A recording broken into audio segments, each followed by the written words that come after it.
안녕하십니까. 카운티 캠핑카를 타는 남자 카타남 인사드립니다. 오늘은 6번째 에피소드를 안내해 드려보고자 합니다. 5번째 에피소드까지는 별도의 대본이라든지 콘티 없이 그냥 카타남이 애드립으로 생각나는 대로 그냥 말씀드렸다라고 할 수 있을 것 같고요. 이번 에피소드부터는 어느 정도 정리된 내용을 바탕으로 카운티 차량의 베이스 기초부터 차근차근 좀 정리하면서 궁금해 하시는 사항들을 정리하는 시간을 마련해 보도록 하겠습니다. 여기는 저 카타남의 차량 아니고요. 네.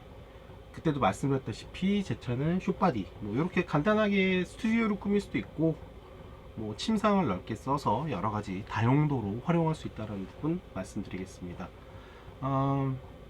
이번 에피소드 6편에는 우선 차근차근 차량을 구매하기 전부터 카운티 베이스 차량의 종류부터 세부적으로 좀 알아보고요.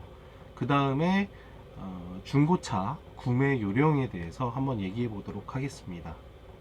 기대해 주십시오. 네, 카운티의 베이스 차량은 에피소드 5번째에서도 말씀드렸고 누누이 말씀드렸지만 기본적으로 장축과 단축, 롱바디와 숏바디로 나눠집니다.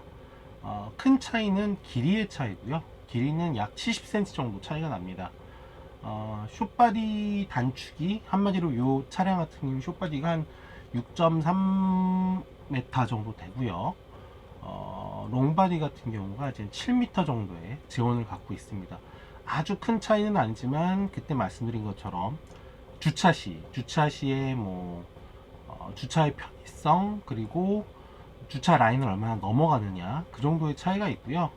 당연히 회전 반경이라든지 그런 부분도 차륜 거리 크게 운영하시는데 차이는 없다라는 생각은 들지만 좀 주차의 편의성이라든지 그런 부분을 생각하신다면은 숏바디도 괜찮고요. 가족분들이 많지 않고 부부나 3인 정도 된다라고 하시면은 숏바디를 구매를 하셔도 큰 무리는 없을 거라고 생각하지만 4인 가족 이상 되신다라고 하면은 롱바디가 좋을 것 같습니다. 네. 그리고 이제는 연식입니다. 연식 같은 경우에는 우선은 기본적으로 과거 연식은 지금 환경 등급 공해 등급에서 이제는 98년부터 2007년까지 차량 정도가 5등급 차량이 됩니다. 5등급 차량은 DPF 설치가 되지 않으면 주말에 주중에 서울 쪽 운행이 불가능하고요. DPF 설치를 하지 않으신 차량들은 운행을 하시는데 일부 제약이 있고요. 그건 현재 법규상으로는 5등급 차량 약 2007년식 7년식까지 8년식까지도 포함이 되고요.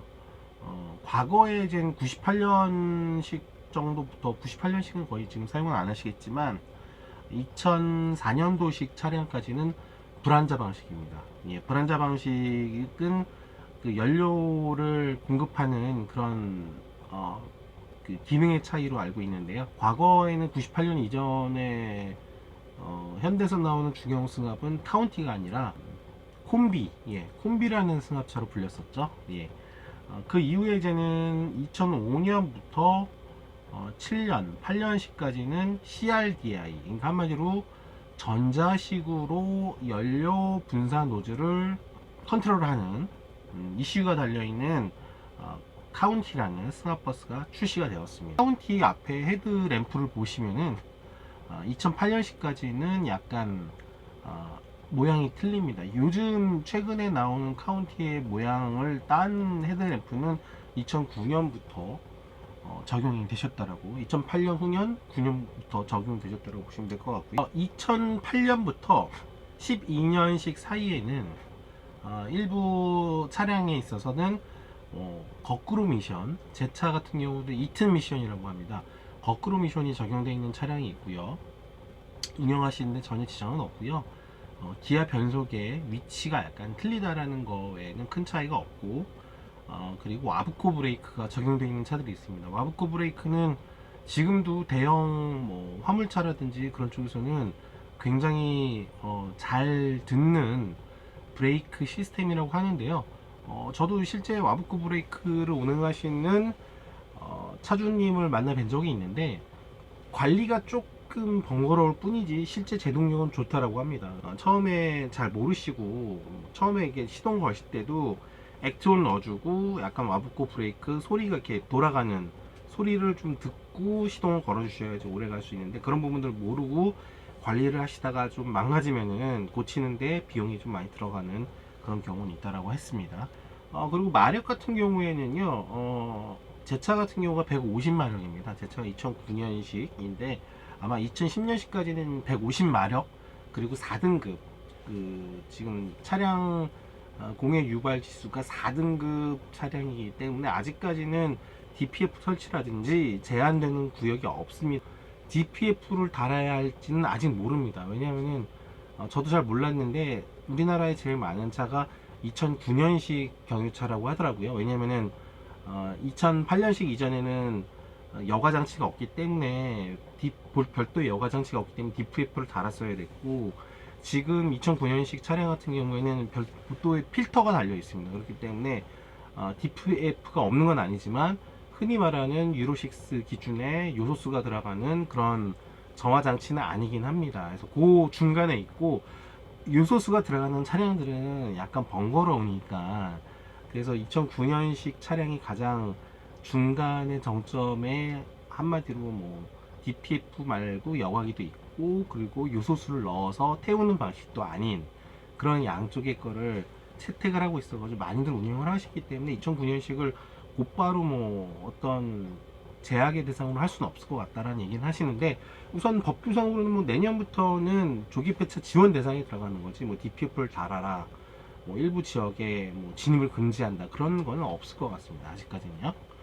그래서 우선은 2010년까지는 4등급 그리고 2011년부터 11년 이후의 연식은 마력수가 좀 바뀌는 부분이 있습니다. 그래서 그 앞에 대시보드에 보면은 파워 버튼이 있거든요. 그래서 아마 그게 제가 봤을 때 160마력 그래서 이제는 현재는 170마력까지 나오고 있는데 한 아마 2013년부터 19년까지 6카운티에는 170마력의 엔진 사양이 장착된 것으로 알고 있습니다.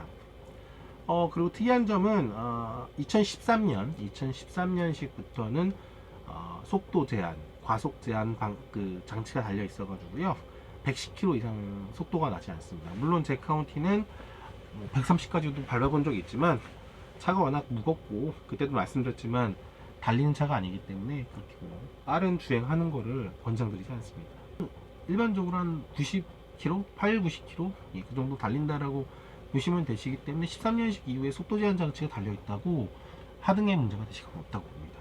네, 그리고 2015년식부터는 에어컨이 2015년식 이전에는 운전석 하단부 쪽 뒤쪽에 있는데 15년식부터는 에어컨에 있는 컴프레셔라든지 그런 주요 에어컨 장비들이 지붕으로 올라갔습니다. 지붕으로 올라갔기 때문에 뭐 정비의 유효성이라든지 여러 가지 차이가 있겠지만 카운티 캠핑카를 운행하시는 분들 입장에서는 태양광 정지, 저희가 태양광 올려야 되는데 태양광 지별판의 자리가 좀 줄어드는 단점이 생겼고요.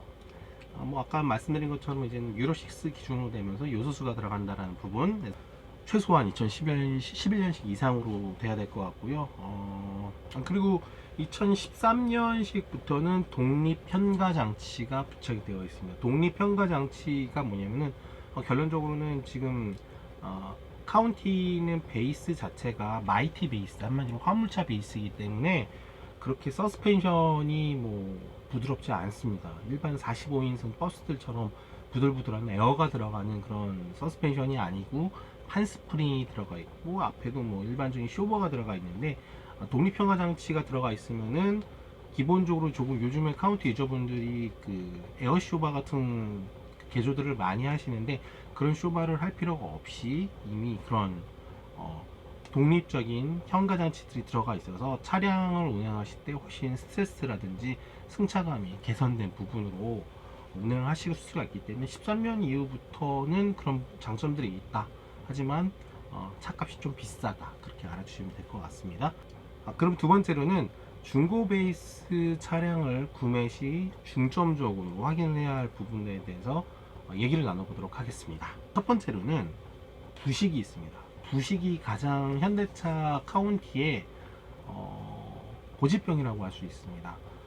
가장 많이 부식이 일어나는 부분은요, 운전석 문을 열어보시면은 휠 베이스 부분이 있습니다. 휠 베이스 부분, 그리고 운전석 하단, 문짝 하단 부분에 보면 부식들이 많이 일어날 수 있는데요.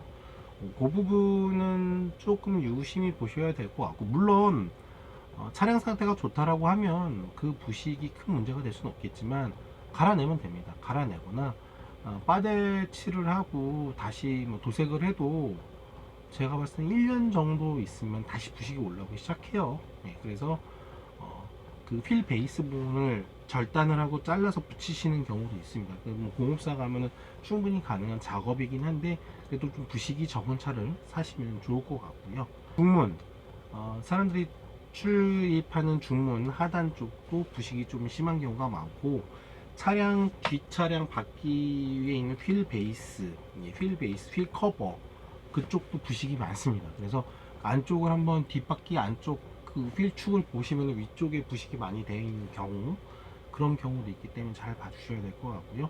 앞바퀴도 마찬가지입니다. 앞바퀴에 있는 휠 베이스 안쪽에 보시면은 부식되는 부분들이 많기 때문에 그런 부분들을 한번 보셔서 부식에 문제가 없으면은 큰 뭐 좀 더 좋겠죠. 네. 그리고 유리 부분이 있습니다. 전면부 캐노피 유리분, 그리고 후방에 있는 캐노피 유리 사이드에 보시면 이렇게 막 정말 피눈물을 흘리고 다니는 차들이 있거든요. 녹물이 흘러내려 가지고 그 유리 사이드 그 밑에 아래쪽으로 이렇게 녹물이 흘러내리는 차들이 있습니다. 이런 것들도 유심히 보셔야 되고요. 물론 차량을 어차피 베이스 차량이 대부분 어보차나 아니면 일반 전세 차량이기 때문에 도색을 하실 겁니다. 그래서 도색을 할 때 이제는 정석 도색이라고 해가지고 유리까지 탈거를 하시고 도색을 하면서 작업을 하시면은 더 이상 뭐 녹눈물이 내려가는 걸 방지를 할 수 있습니다만은, 초반에 베이스 차량을 구매하실 때 그런 부분까지 유심히 보시면은 좋을 것 같고요. 그 외에는 구동축에 연결되어 있는 하부의 부품들을 좀 보시면 되는데, 크게 하부는 심각하게 부식이 있는 차들, 뭐 연료통이 부식이 심해가지고 연료가 새는 경우도 있으니까 그런 경우도 연료통도 한번 유심히 보시면 좋을 것 같고요. 뭐 당연히 뭐 눈이 많이 안 오는 지역의 차를 구매를 하시면 좋을 것 같다는 생각도 드는데, 출고 시 뭐 예를 들어서 언더코팅이 되어 있는 차들이 있다면은 좀 더 좋을 것 같습니다. 네. 그리고 차량의 떨림, 떨림 같은 경우도 잘 보셔야 됩니다. 일반적으로 이제 중고 자동차를 구매하신다라고 하면 일반적으로 관리가 된 카운티를 사시면 큰 문제가 없죠. 어차피 정비 내역이 있기 때문에 전 차주분이 주시면 되겠지만, 중고차를 사시면은 정비 내역이 없기 때문에 기본적으로 오일류는 다 가르셔야겠지만, 차량의 핸들이 막 덜덜덜덜 떠는 차들이 있거든요. 그런 경우는 미미가 안 좋은 상황일 수도 있고요. 그래서 미미 같은 경우도 교체하는데 금액이 적어도 50만원 드니까, 그런 부분들은 협의를 하셔서 구매를 하시면 좋을 것 같고, 저도 구매를 할 때 차량이 막 많이 떨어져 저가 사는 그 중고차 매매 하시는 버스 매매 하시는 분께서 그 금액을 빼주셨어요. 미미가 많이 떨어가지고 미미 교체 금액을 좀 빼주셨고요. 그 외에도 냉각수 상태, 그리고 냉각수를 열어봤을 때 기름 떠 있는지 그런 상태도 좀 봐야 될 것 같고요. 냉간 시에 그런 기어를 넣어본다. 기어가 잘 안 들어가긴 해요, 카운티가. 근데 냉간 시에 시동을 걸지 않고 기어를 한 번씩 넣어 보시는 것도 좋고요. 그리고 엔진 소리를 많이 들여보셔야 될 것 같습니다. 엔진 소리를 좀 들어보시면은, 우선 당연히 스타트를 하고 우선은 시동이 잘 안 걸린다라고 하면은 메인 배터리에 문제가 있는 거기 때문에, 좀 한 번에 일발 시동이 안 걸리고 갈갈갈갈 하면서 걸린다라고 하면은 메인 배터리에 문제가 있는 거고요.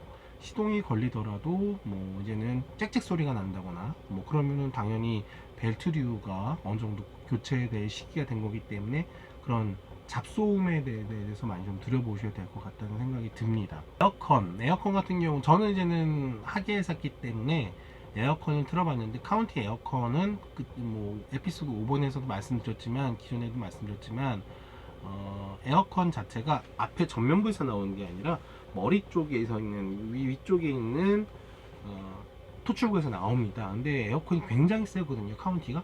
그래서 일단 틀고 머리에 맞고 있으면 머리가 정말 시려울 정도로 세기 때문에 나중에 막 요거를 좀 맞거나 약간 풍량 조절하는 거를 붙이시는 분들도 계시는데, 에어컨이 시원하지 않다라고 하면 에어컨 뭐 보통 카운티 연식이 좀 되다 보니까 10년씩 11년씩 되더라도 10년이 된 차 아닙니까? 그렇기 때문에 에어컨 컨덴서라든지 에어컨 부품들이 많이 나가는 경우가 있고요. 부분 교체를 하더라도 별로 좀 부품들이 너무 오래되고 삭은 경우들이 있기 때문에 통 교체하는 경우들이 많으세요. 그리고 저희가 카운티 동호회 유저분들께서는 아시는, 또 이렇게 잘 해주시는 분들이 계시기 때문에 그런 쪽으로 하더라도 RCA로 바꾸면 100만원 돈 듭니다. 그렇기 때문에 이왕 구매를 하신다면은 에어컨도 한번 틀어 보시고 상태를 한번 점검을 해보시고 하시는 게 좋고요. 에어컨을 틀었는데 안 시원하다, 뭐 이렇게 시원함이 안 느껴진다라고 하면은 어느 정도 내구에 아니면 수리에 그런 부분들이 있다라고 생각하시고 구매를 하시는 게 좋을 것 같습니다. 금액은, 중고 차량의 금액은 천차만별입니다. 같은 연식이라고 해도 키로수가 많이 뛰었느냐 아니면 적게 뛰었느냐, 거기에 대한 차이를 말씀하시는데, 무조건 키로수가 적다라고 좋은 차량이라고는 할 수 없습니다. 아까 말씀드렸던 그런 부식들, 그리고 차량 관리 상태, 그런 것들에 따라서 영업용 차량이라고 하더라도 말씀드렸지만 카운티는 기본적으로 50만 킬로까지는 달릴 수 있는 견고함, 그런 내구성을 갖고 있기 때문에 제 차량이 20만이다, 20만인데 차량 엔진 상태도 좋고 부식 상태도 좋다, 뭐 4만, 뭐 8만 밖에 안 됐는데 차량이 엔진 상태라든지 부식 상태가 좀 별로 좋지 않다라고 하면은 당연히 20만이 넘더라도 엔진이라든지 부식 상태 관리가 된 차량을 사시는 게 맞고요. 기본적으로 아까 말씀드린 50만까지는 내구성이 어느 정도 보장이 되고 있는 차량이기 때문에 20만 넘으면 한 이제는 뭐 좀 탔구나의 정도가 되는 거기 때문에, 그렇게 연식보다는 차량의 상태와 뭐 엔진 상태, 그리고 각종 부식 상태, 그리고 에어컨의 상태, 그런 것들을 보시는 게 더 중요하고요. 뭐 창문 틀에서 어떤 또 녹이 나오느냐, 그런 상태, 그리고 심지어는 뭐 어떤 차는 주행하다 바람 많이 불면 백밀러가 막 흔들리고 접히는 차들도 있거든요. 그런 부착물들의 상태, 뭐 그런 부분들을 많이 보셔야 되고요. 타이어, 뭐 중고 타이어 얘기 많이 하시는데, 타이어도 뭐 로트보노도 보시고 하시겠지만 일반적으로는 우리 가족들이 탈 차기 때문에 기본적으로는 타이어는 조금 있으시면 교체하시는 게 좀 좋을 것 같다는 생각이 들고요.